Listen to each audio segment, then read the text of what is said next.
Dear Tita El, good evening po. Ako nga pala si alias Jewel. 23 years old na po ako. Meron po akong kababata at tawagin na lang po natin siyang si Jester. Hindi po kami sobrang close ni Jester pero bahagi ng childhood namin ang isa't isa.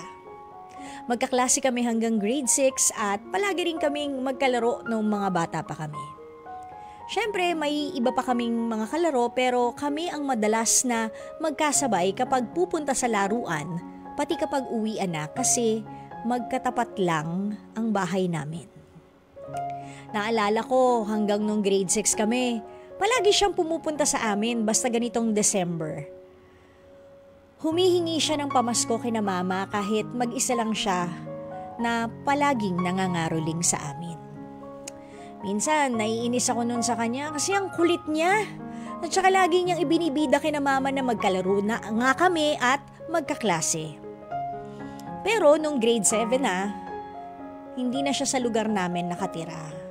Lumipat siya sa kabilang bayan kasi tita na niya ang nagpaaral sa kanya. Di ko na rin naman siya naabutan tuwing minsan siyang nadalaw sa bahay nila. Kaya nung umuwi siya nitong May, Tita El, grabe, nasyak ako!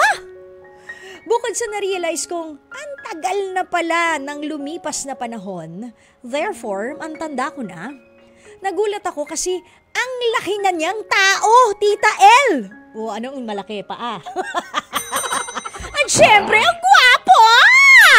Naging bakla bigla tong si alias Jewel.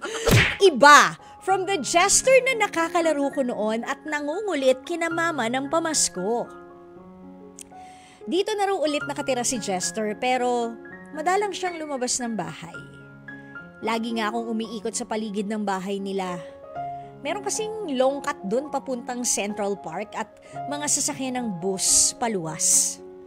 Pero syempre, para naman masilayan ko siya at mapansin din niya ako. Kaya doon po ako sa kanila dumadaan.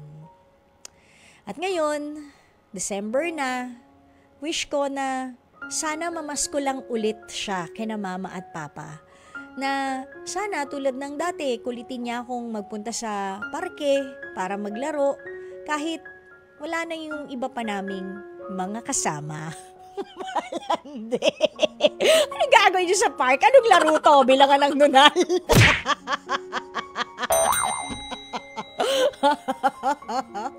Paano kaya niya ulit ako mapapansin, Tita El, nang hindi ko naman kailangan magpaka-OA? Or okay lang kaya kung ako naman ang mamasko sa kanila? Tamang-tama, kakatukin ko siya. Kasi malapit na po ang simbang gabi. Di ba? Ikaw, bruha ka, gusto mo na simbang tabi eh. But seriously, Tita El, paano kaya ako makakalapit ulit sa kanya? Maraming salamat po, alias Jewel.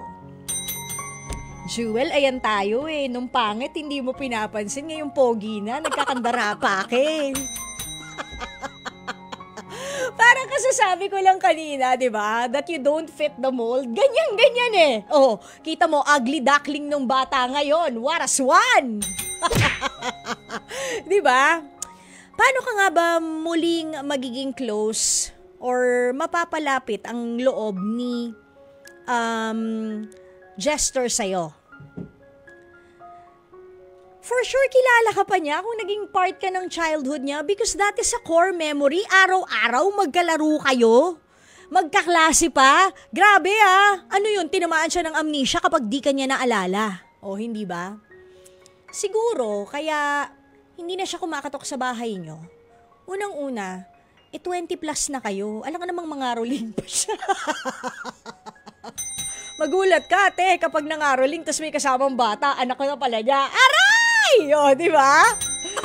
Pero, yun nga, siguro that's one, kaya hindi na siya kumakatok sa bahay nyo because mga adults na kayo. Number 2, siguro, na-realize din niyang, naku, ang kulit ko nga pala, baka naman naiinis na talaga sa akin yung Jewel na yan. O, hindi ba? Baka tinamaan na siya ng hiya. Kasi nga, di ba, sabi mo, nung mga bata pa kayo, medyo naiinis ka sa kanya. So baka ngayon that he grew up, naramdaman niyang ganon. But it's worth the shot bakit hindi nga ikaw naman ang pumunta? Kakato ka lang naman. Huwag ka talandi, bakla ha. Huwag ganun. Kato ka lang. Sabihin mo, andyan po ba si Jester? Huy, nabalita ako, nandito ka na pala. Hindi ka naman kumakatok sa bahay. Ganon, no, di ba? Meron akong adobo. Sabay pasimple, meron akong adobo. Gusto mo? Adobong kangkong. Akala mo, adobong baboy eh. No? Adobong kangkong pala. Sarap yan, ako nagluto niyan. Yan, ganyan. No? Diba? So, bakit hindi mo siya i-befriend ulit? Pero sana huwag ka masyadong kikiligin ha kapag ka nagkita naman kayo. And kilalanin mo rin. Kasi baka mamaya, physical attraction lang yung nangyari sa'yo.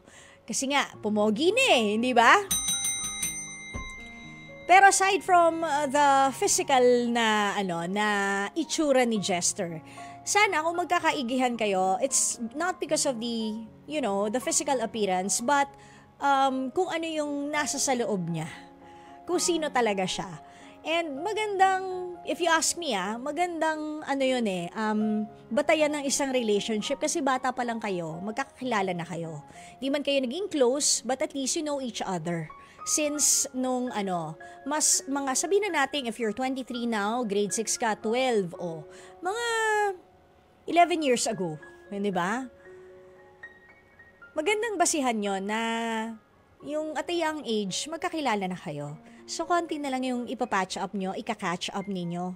Kesa naman sa total strangers kayo, tapos nagkagustuhan kayo. Diba?